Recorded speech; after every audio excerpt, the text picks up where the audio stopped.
Hello my viewers, this is Mr. Banda, Mathematics Made Easy. So in today's lesson we have a question. This question is coming from Mathematics Syllabus D, that is ECZ Mathematics Syllabus D. Sorry, that was not educated here. So that's ECZ Mathematics Syllabus D, and it's coming from 2022 paper 2. And I have deliberately gathered all the questions to do with algebraic expressions coming from this particular paper, paper 2 of 2022, that was last year. So the first question is saying simplify 2x plus 14 over 2x squared minus 98. And the second question, which was question 8b in that particular question paper, is to express 2 over x plus 5 over 3x minus 4 as a single fraction in its simplest form. Alright, so let us look at this question, the first question, which was 3a in the paper. How do we simplify this particular algebraic expression involving fractions? So you have 2x plus 14 over 2x squared minus 98. Alright, now, what is the common mistake that I've actually noticed in this particular question? A number of students will just come and start cancelling. 2 into 2, then you cancel this and that, 14 into that, then what remains you? That is definitely wrong. Because you know how we can simplify algebraic expressions involving fractions. So what you do here is you factorize the numerator and factorize the denominator. Upon factorization, you'll be able to identify common factors of this particular algebraic expression and this particular algebraic expression. After identifying the common factors, you divide the common factors as simple as that. What remains is the simplified form of this algebraic expression.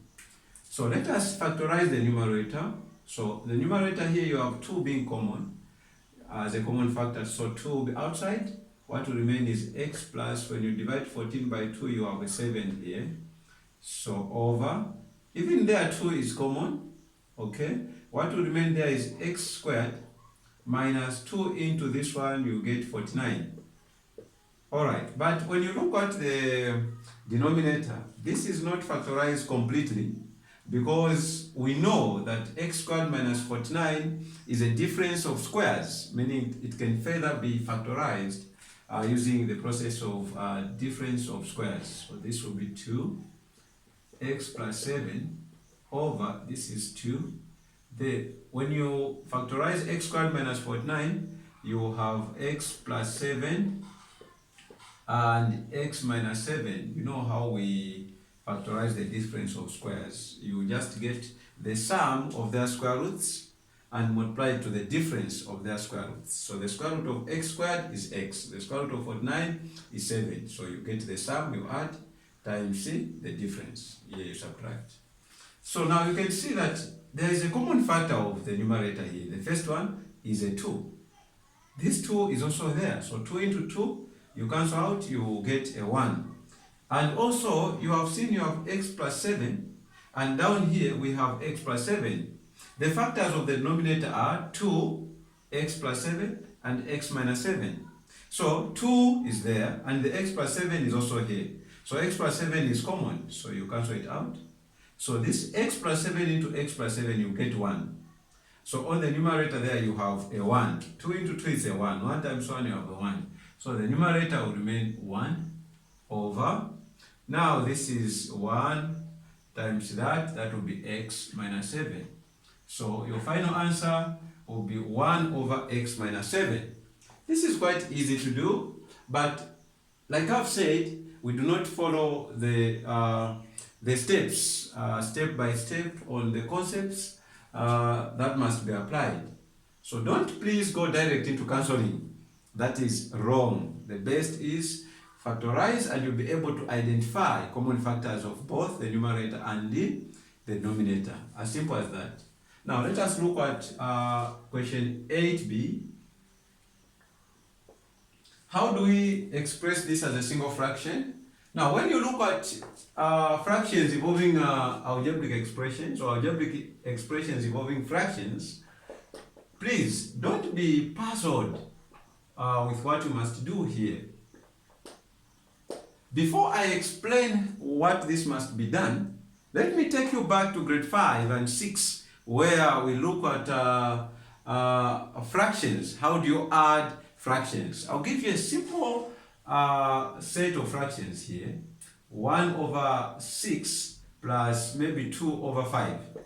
All right, you want to simplify this particular sum containing fractions. What you basically do is you say the lowest common multiple of 6 and 5. Now you are going to identify, you are going to find out that the lowest common multiple of this and that one will just be the product. Okay, if the multiple is not one of the two, then it must be the product of the two in most of the cases. So now, what is the product of 6 and 5? The product is 30. So you say this into that. You say the lowest common multiple is 30. But what is 30? 30 is 5 times 6. So you just get the product, 5 times 6. That will be your lowest common multiple. This is what we do also when you are doing with that. Now, when you do 6 into 5 times 6, you get 5. This one here. So this into that, you get that. Then 5 times 1, you get 5. Plus 5 into 30, which is 5 times 6. So the 5 and the 5 will cancel out. 6 times 2, you get 12. Then you add that will be 17 over 5 times 6, which will be 17 over 30. Now you are going to find out here that what we are doing here is basically what we do when you are given this particular algebraic fractions, the sum of the algebraic fractions. Okay. So let us see what we have done, if indeed means one and the same thing. So you can see that the lowest common multiple of the denominators here is none of the two. It's not this or that. So it will be the product of the two, like we did here. So we are going to say that the lowest common multiple is x plus 5 times 3x minus 5. Then you divide x plus 5 into that, you get this one. Like there we got 6 when we divided 5 into 30. So this into that, you get this. Then this must multiply the numerator here. So you have 2 times 3x minus 5 plus this one into that one, you get x plus 5. You multiply it by 5. So you have 5 times x plus 5. This is what you are going to have. Then just like we added there and got 17, expand here, then add like terms, because these are now algebraic expressions where you don't just add, but you group like terms and add what you can and leave what you can't. So we are going to expand, then we'll group like terms. 2 times 3x, that will be 6x. 2 times negative 5, that will be negative 10. Then plus 5 times x, you have 5x. 5 times positive 5, you have positive 25. Over x plus 5, 3x minus 5. Group like terms, 6x plus 5x, that will be 6x plus 5x, then minus 10 plus 25, over x plus 5, 3x minus 5. What is 6x plus 5x? You have 11x, and this will be positive 15. Negative 10 plus 25, you get positive 15, over the product here, x plus 5, 3x minus 5. If you want, you can expand this, it breaks no bond, or you can just leave it like this. So you have 11x plus 15 over x plus 5, 3x minus 5. Then this will be the simplified form of this. We have expressed this as a single fraction. Here you have two fractions, this one and that one, and here we only have a single fraction, which is this one. I hope this is clear and so simple for you to understand. For our purpose is to make mathematics easy for you to comprehend and be able to apply in the examination questions. Thank you so much, and God bless you all.